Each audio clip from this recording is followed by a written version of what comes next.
देशर साधारण लोकंक जनजीवनर सुरक्षा आम समस्तंकर कर्तव्य। सुरक्षा और सेवा आमर सर्वोच्च कर्तव्य।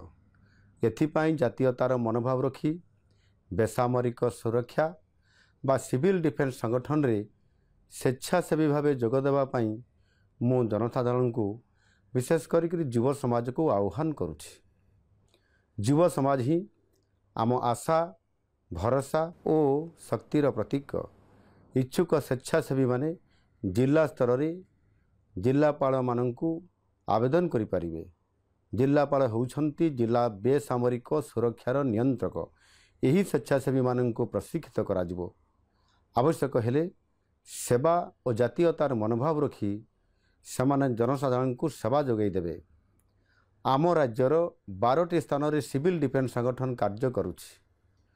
आवश्यकता अनुजाई अन्य स्थान मानकरे नुआ संगठन गढ़िबाकू मु निर्देश देइछि। मोर आशा और विश्वास सेवा और जातीयतार मनोभाव रखी अनेक व्यक्तिविशेष विशेष करके युववर्ग एथिपाई आगे आसबे। जय हिंद।